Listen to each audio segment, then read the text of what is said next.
नमस्कार मित्रों, यही है सही भारत यूट्यूब चैनल में आपનું हार्दिक સ્વાગત છે। હું છું પ્રેમજીભાઈ પરમાર। મિત્રો, આજનો વિષય જરા હટકે છે। તમને વિડીયો કદાચ ગમે કે ના ગમે, સત્ય ઘટનાઓ આધારિત છે, એટલે તમે પૂરો વિડીયો જોજો અને તમારા બીજા અનેક મિત્રોને એટલા માટે મોકલજો કે એમાંથી કંઈક પ્રેરણા મળી શકે એવી સત્ય ઘટનાનું એક વિવરણ છે। એની અંદર જે કંઈ ઘટના જ્યાં બની છે એના પૂરા નામઠામ આપવાની કંઈ જરૂર નથી। કદાચ કોઈને એવી જરૂર પડશે તો રૂબરૂ મળશે તો એને હકીકતો જણાવી શકીશ। સમગ્ર માનવ સભ્યતાની અંદર એવી સેંકડો પરંપરાઓ છે જે માનવ ક્યાંય કોઈ એનું દસ્તાવેજીકરણ નથી, ક્યાંય શાસ્ત્રોમાં એની નોંધ નથી, અને છતાંય માનવ કલ્યાણ માટે ઉત્તમ હોય છે। અને એમાંથી ક્યારેક દૂષણો પેદા થાય, પરંતુ આ ઉત્તમ પરંપરાઓમાં એક સારી પરંપરા છે ધર્મની બેન માનવાની પરંપરા। ધર્મની બેન માનવા, અને કોઈ નિરાધાર બેન હોય, દીકરી હોય તો એના નિરાધારના આધાર મળી જાય છે અને જીવન જીવવાનો હેતુ મળી જાય છે। કોઈનું જીવન સુધરી જાય છે, કોઈનું મોત સુધરી જતું હોય છે। ધર્મની બેન માનવાનું, અને ક્યારેક ક્યારેક કોઈકનું મોત પણ બગડી જતું હોય છે। સંસારમાં તો અનેક પુરુષો એવા હોય છે કે વર્ણ અને જાતિના આધારે ધર્મની દીકરીઓને જ્યારે બેન માનતા હોય ત્યારે આવા સંયોગો પેદા થતા હોય, પરંતુ અનુસૂચિત જાતિના ઈસમો, અનુસૂચિત જાતિનો વ્યક્તિ બિન અનુસૂચિત જાતિ, હિન્દુઓની બિન અનુસૂચિત જાતિની દીકરીને બેન માને, આવી અનેક ઘટનાઓ ધ્યાનમાં આવી છે। ફરી વખત રિપીટ કરું, અનુસૂચિત જાતિના પુરુષોએ હિન્દુ સમાજની બિન અનુસૂચિત જાતિની બહેનોને, દીકરીઓને બેન માની હોય એવી અનેક ઘટનાઓ જાણમાં આવેલી છે, હકીકતમાં છે। પરંતુ તમારી પાસે એકાદો કોઈ અપવાદ હોય, એવા સિવાય કોઈ પણ બ્રાહ્મણે, કોઈ પણ ક્ષત્રિય, કોઈ પણ વૈશ્ય વિશે અથવા તો અનુસૂચિત જાતિના સિવાયના અન્ય પછાત વર્ગના કોઈ પુરુષે અનુસૂચિત જાતિની દીકરીને બેન માની હોય એવી ઘટનાઓ કેટલી? કારણ કે કોઈની પણ બેન અથવા કોઈની દીકરીને તમે જ્યારે બેન માનો એટલે એનો જે ઘરવાળો છે, એનો પતિ છે, એને તમે બનેવી બનાવો છો। શું થાય છે? એ બનેવી બનતો હોય છે। એટલે આ તો વ્યવહારુ પ્રક્રિયા છે, પરંતુ બીજા શબ્દોમાં એને એવું પણ કહી શકાય કે ઉછીના બનેવી કરવાની। એટલે શા માટે આવી ચર્ચા કરવી પડે છે? કારણ કે તમે જુઓ કે સમગ્ર ગુજરાત અથવા તો તમે ભારતની અંદર ક્યારેક તમને આખા ગુજરાત અથવા આખા ભારતનું 2-5 ઉદાહરણો કદાચ એવા મળી શકે કે અનુસૂચિત જાતિની દીકરીના અનુસૂચિત જાતિ સિવાયના પુરુષે બેન માની હોય, આવા બહુ અપવાદરૂપ પણ ઘણા બધા કિસ્સાઓ મારી ધ્યાનમાં છે કે અનુસૂચિત જાતિના પુરુષે બિન અનુસૂચિત જાતિની દીકરીઓને બેન માની છે। એટલે અહીંયા આગળ એક વિટંબણા સર્જાય છે, કારણ કે અનુસૂચિત જાતિની સાથે તમામ હિન્દુઓ અસ્પૃશ્યતાનો વ્યવહાર રાખતા હોય છે। એટલે અનુસૂચિત જાતિ અને બિન અનુસૂચિત જાતિના હિન્દુઓ વચ્ચે ભાણા વ્યવહાર, રોટી વ્યવહાર નથી, ભાણા વ્યવહાર નથી, એટલે રોટી વ્યવહાર નથી હોતો। આવો એક કિસ્સો ગુજરાતના અમદાવાદ નજીકના એક ગામડામાં બન્યો, અને એક અનુસૂચિત જાતિના પુરુષે એક માલધારી દીકરીને બેન માની, માલધારી દીકરીને બેન માની। એટલે આપણે ગામડામાં એક કહેવત હતી, હવે કહેવત થોડી થોડી લુપ્ત થઈ ગઈ છે, કારણ કે સંજોગો અને સમય બદલી રહ્યો, પણ એક કહેવત હતી કે ગાંડીના ડાહ્યા અને ડાહીના ગાંડા। એટલે ગાંડીના એટલે વણિક સમાજ માટે, કારણ કે વણિકની જે બેન દીકરીઓ અને જે ઘર સંભાળતી, એને ઘરના રસોડા પૂરતું જ પહેલાં ધ્યાન રહેતું હતું। આર્થિક નાણાં કમાવા, બીજા વ્યવહારો એ બધા વણિક પુરુષો કરતા હતા।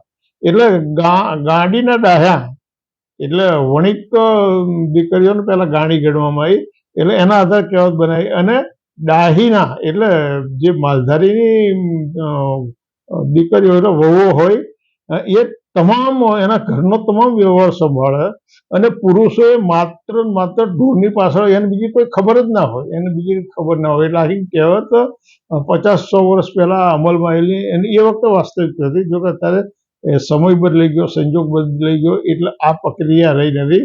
પરંતુ હું જે વાત કરી રહ્યો છું કે એક અનુસૂચિત જાતિના પુરુષ, અમદાવાદ નજીકના ગામડાના અનુસૂચિત જાતિના પુરુષે એક માલધારી દીકરીને બેન માની, અને બેન માન્યા પછી તો ભાઈ બહેન વચ્ચે બહુ સારા સંબંધો નિર્માણ થયા.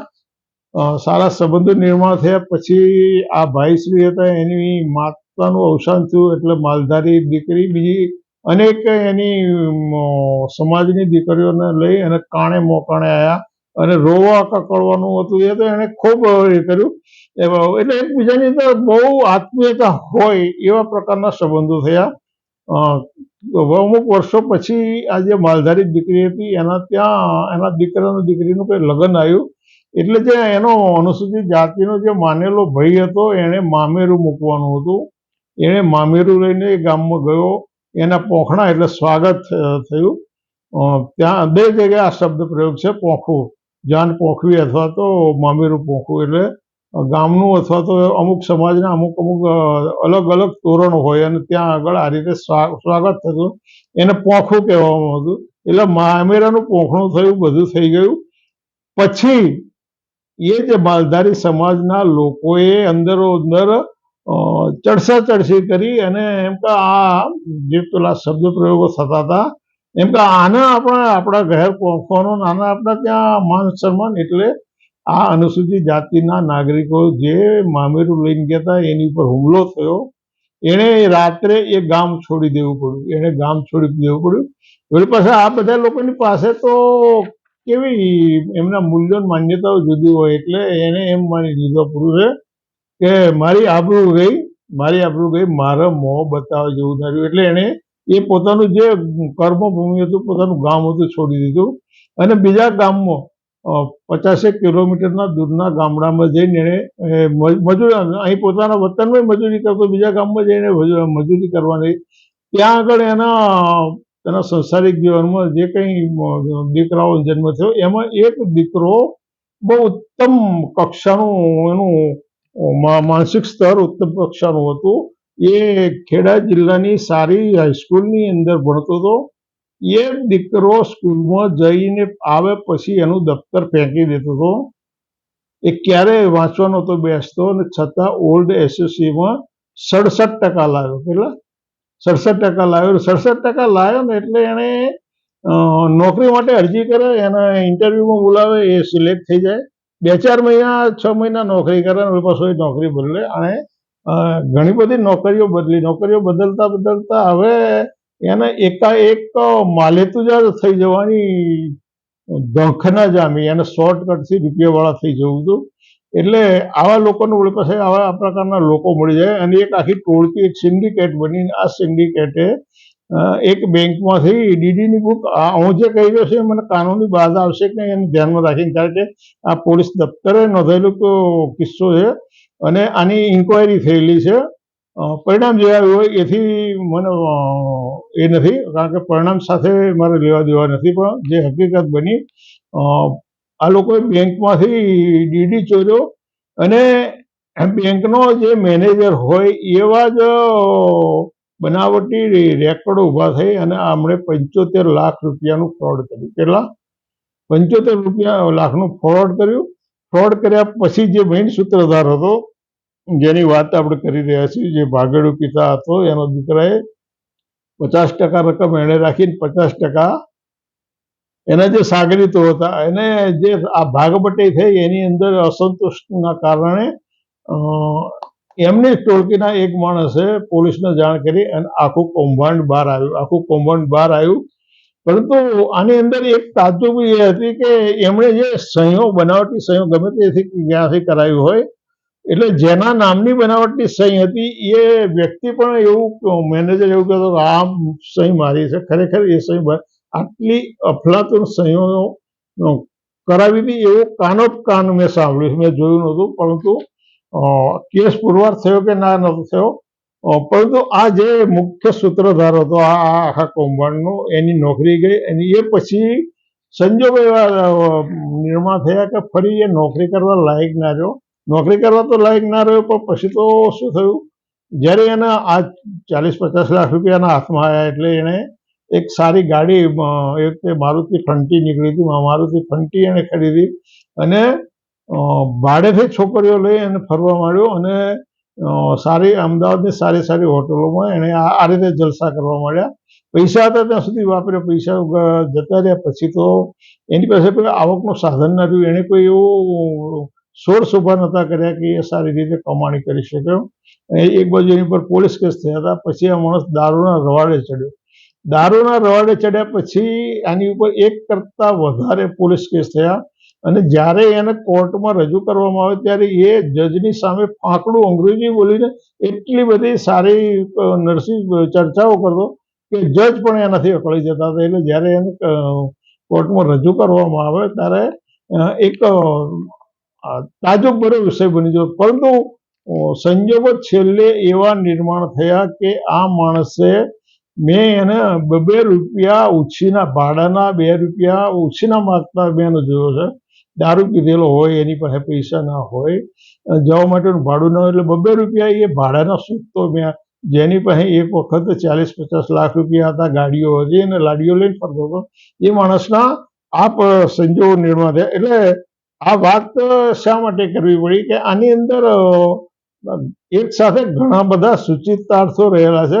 અનુસૂચિત જાતિના લોકોએ એમનામાં કેટલીક એવી અવ્યવહારુ ઘેલછાઓ હોય છે કે કોઈ પણ મહિલાને પોતાની ક્ષમતા સિવાય ધર્મની બેન માનવી. પોતાની ક્ષમતા છે, પોતે એટલો બધો આર્થિક સંપન્ન હોય, કંઈક એની પાસે એવું જર જમીન હોય, એની પાસે કોઈ એવી સાહેબી હોય અને કોઈક તો ને બેન માને તો એનું કંઈક દરદાર ફેટી શકે, પણ પોતે જ ભિખારી કક્ષાના હોય, મજૂરી કરતા હોય અથવા તો પોતાનો કંઈ એવી ત્રેવડ ના હોય, તો કોઈ પણ સમાજની દીકરીને બેન માનવાથી શું તમારી માનસિક એષણાઓ સંતોષાય. શું થાય?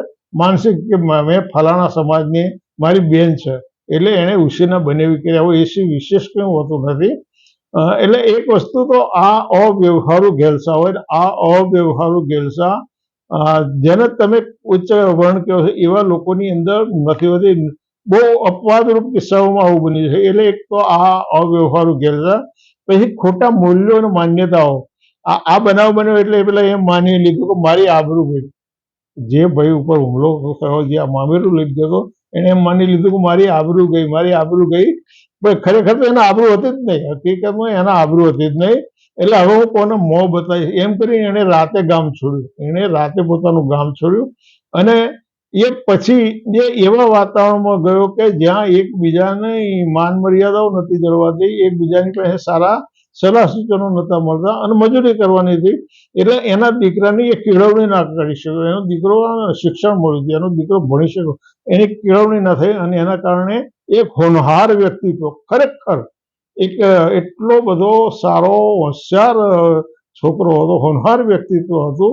અને જો એ ખોટા માર્ગે ના ચડ્યો હોત તો આજે ગુજરાતમાં એક સારા અધિકારી તરીકેની એની નામના હોત. એટલું એનું ફાંકડું અંગ્રેજી હતું, એની વ્યક્તિત્વ શક્તિ હતી, એની રજૂઆત કરવાની જે ક્ષમતા હતી એ અદ્વિતીય હતી.